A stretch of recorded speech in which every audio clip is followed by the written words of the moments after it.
एक बार त्रेता युग माही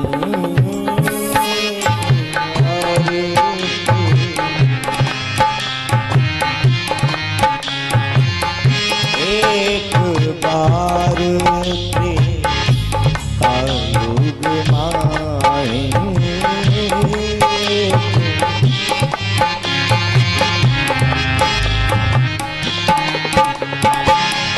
एक बार त्रेता युग माही शंभु गए गजरीश पाए शंभु गए।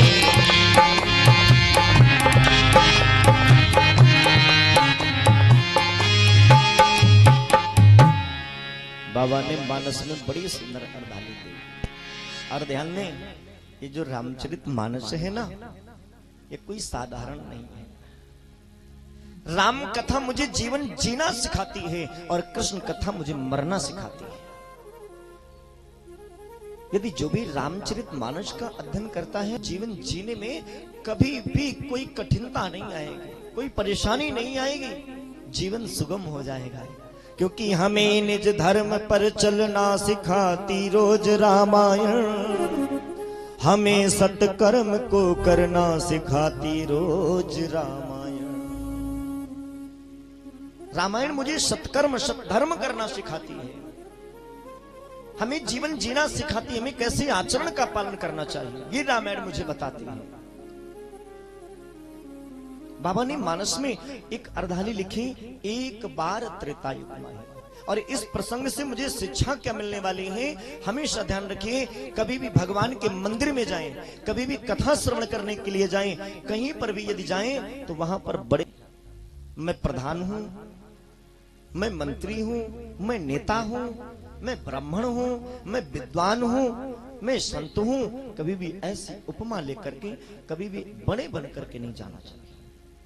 क्योंकि उनके द्वारे पर जब भी जाता है कुछ पाने के लिए जाता है, और जब आप पहले से ही बड़े बन करके जाएंगे तो वहां से बड़े नहीं, वहां से छोटे बन करके आएंगे। ये स्वभाव है प्रभु का। भगवान के मंदिर में कभी जाओ, भगवान की कथा सुनने जाओ तो बड़े बन करके नहीं जाना चाहिए, छोटे बन करके जाना चाहिए। दूसरी बात, जितनी देर भी कथा में बैठो उतनी देर मन से कथा सुनो, मन को विचलित न करो। कथा में मन नहीं लग रहा हो उठ करके चले जाइए, लेकिन वहां पे मत बैठिए, क्योंकि ये प्रसंग मुझे शिक्षा देने जा रहा है। बाबा कहते हैं, एक बार भोलेनाथ कहाँ जा रहे हैं, बोले कुंभज ऋषि के आश्रम। क्या एक ही बार? नहीं, एक बार शब्द श्री रामचरित मानस में 23 बार आया, और जहां पर भी एक बार शब्द आया वहां कोई न कोई घटना जरूर घटित हुई है।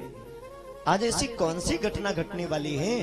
बोले बाबा रोज तो अकेले जाते थे, लेकिन आज अकेले नहीं जा रहे हैं, आज किसी को साथ लेके जा रहे हैं। किसे? संग सती जग जननी भवानी।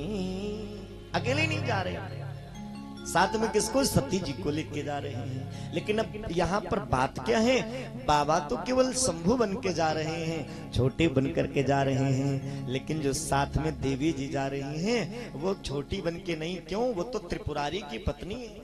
अच्छा, कुछ पद बिना काम किए मिल जाते हैं तो उनका घमंड ज्यादा होता है। जैसे मास्टर साहब की मास्टराइन, भले सिग्नेचर न कर पाती हूँ लेकिन मास्टराइन, डॉक्टर साहब की डॉक्टराइन, भले पैरासीटामोल न जाने, हाँ? पंडित जी की पंडिताइन, हाँ? भले कर्पूर गौरम ना आता हो। कुछ पदवियां ऐसी होती हैं जो बिना कर्म के मिल जाती हैं और व्यक्ति उसका फायदा उठाता है, उसके घमंड कुछ अलग ही होता है। हाँ? दरोगा साहब को भले ही घमंड ना हो कि हम दरोगा है, लेकिन उनकी श्रीमती जी, हाँ बोले हम जानते हो किसकी बीवी है, 2 मिनट में अंदर करवा देंगे तुमको।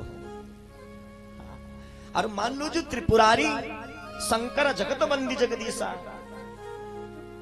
तीनों लोकों के स्वामी, उनकी अर्धांगिनी भले घमंड क्यों ना हो तो वह छोटी नहीं बनी, वो क्या बन के जा रही हैं? बोले जग जननी। जग जननी किसे कहते हैं? बोले सारे संसार की माता। और भवानी, शंभु में कितने शब्द हैं? 2, सा और भा। और भवानी में कितने हैं? 3, भा वा ना। शंभु तो छोटे बन के जा रहे हैं भगवान भोलेनाथ, लेकिन मैया बड़ी बन करके जा रही, भवानी बन के जा रही। और देखो होता है क्या, जैसे ही पहुंचे संग सती जग जननी भवानी, बाबा लेके मैया को पहुंची। ऋषिवर ने देखा, बोले बाबा आ गए हैं। बाबा कमंडल में जल लिया, लेकर के गए बाबा के मैया के दोनों के पैरों को प्रक्षालन किया, प्रक्षालन करके उनको बिठाया और जैसे चरणों को पकड़ा तो मैया का भाव वहीं से बदल गया। क्यों? अरे हम इनके पास कथा सुनने के लिए आए हैं और ये तो पहले से हमारे पैर छू रहे थे, ये भला कथा क्या सुनाएंगे। और भाव यदि बदल गया तो कल्याण होने वाला नहीं है। पूजे ऋषि अखिलेश्वर ऋषिवर ने तो उनको अखिलेश्वर समझ करके प्रणाम किया, लेकिन मैया तो कुछ और ही समझ बैठी है। जैसे ही दोनों बैठे, ऋषिवर बैठ गए और कथा सुनाना प्रारंभ करी। राम कथा मुनि बरज बखानी। जैसे ही कथा प्रारंभ हुई तो कथा को सुना किसना है? बोले सुनी महेश। किसने सुना कथा को? भोले बाबा ने। पार्वती जी ने कथा को, सती जी ने कथा को नहीं सुना, मन ही नहीं लग रहा है। अब मन लगे तो कथा सुने। किसने सुना? बोले सुनी महेश। भोले बाबा ने कथा सुनी तो कथा सुनते ही प्रभाव क्या हुआ? बन के गए थे शंभु और बन गए महेश। महेश में कितने शब्द? 3, 1 डिग्री बढ़ गई बाबा की। सुनी महेश परम सुख मान। सती जी का मन नहीं लगा और बाबा ने जैसे ही देखा कि देवी का मेरे मन नहीं लग रहा है तो अब यहाँ पर रुकना भी उचित नहीं है, क्योंकि भगवान का जो दुश्मन है, जो मेरे राम का दुश्मन है, जो मेरे राम को ना प्रेम करने वाला हो तो वो मेरा दुश्मन है, बाबा कहते हैं। बाबा ने सोचा अब यहाँ रुकना उचित नहीं है, चलना चाहिए। तो मुनि सन विदा मांग। अब विदा मांगी और जैसे ही भगवान को प्रणाम किया है, विदा मांगी और विदा मांग करके चले तो आशीर्वाद भी मिल गया, कृपा भी हो गई। और कृपा होते ही, बोले पूर्ण कृपा होते ही बाबा त्रिपुरारी बन गए। गए थे शंभु बन के, कथा सुनी तो महेश बन गए और जैसे ही विदा मांगी, व्यासपीठ को प्रणाम किया और प्रणाम करके चले तो त्रिपुरारी बन गए। त्रिपुरारी में कितने शब्द? 4। त्रिपुरारी। दुगनी डिग्री बढ़ गई बाबा की, डिग्री बढ़ी और बाबा चले, लेकिन चले किसको लेकर के हैं? संग चले लय दाछ कुमारी। अब जरा विचार करिए, जब सती जी आई थी तो कौन थी? सती जग जननी, सारे संसार की माता और भवानी। अब जहां से जब जा रही हैं तो क्या बन के जा रही? दक्ष कुमारी। विवाह होने के बाद में पिता का नाम चलता है कि पति का? विवाह के बाद में किसका नाम चलता है? पति का। अब देखिए यहीं से तिरस्कार हो गया, आगे जाने की जरूरत ही नहीं है। भगवान भोलेनाथ ने सती जी का त्याग यहीं से कर दिया है, क्योंकि कुमारी किसे कहते हैं? कुमारी किसके आगे लगता है? बोले जिसका विवाह नहीं हुआ होता है उसे कुमारी कहते हैं।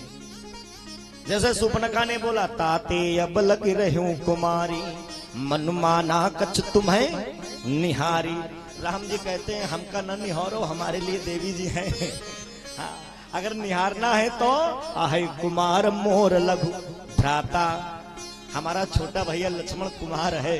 अच्छा, लोगों ने कहा कि राम जी तो मर्यादा पुरुषोत्तम थे, उन्हें झूठ नहीं बोलना चाहिए था, वो तो ब्रह्म थे, उन्होंने भाई क्यों झूठ बोला? मान लो शूर्पणखा ने झूठ बोल भी दिया कि ताते अब लग रही हूं कुमारी, जबकि उसका विवाह हो चुका, पति भी मारा जा चुका, तो झूठ बोल दिया।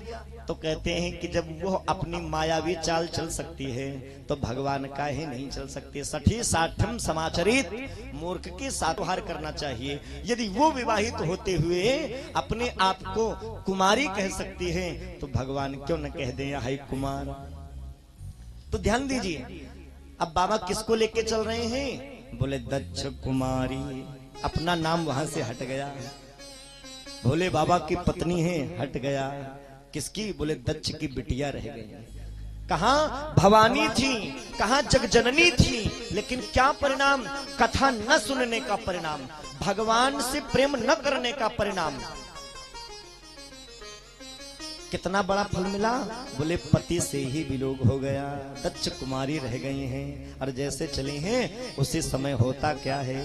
ते ही अवसर भंजन मही भारा, हरे रघुवंश लीन अवतारा। भगवान रघुवंश में अवतार ले लिया है राक्षसों के अंत के लिए।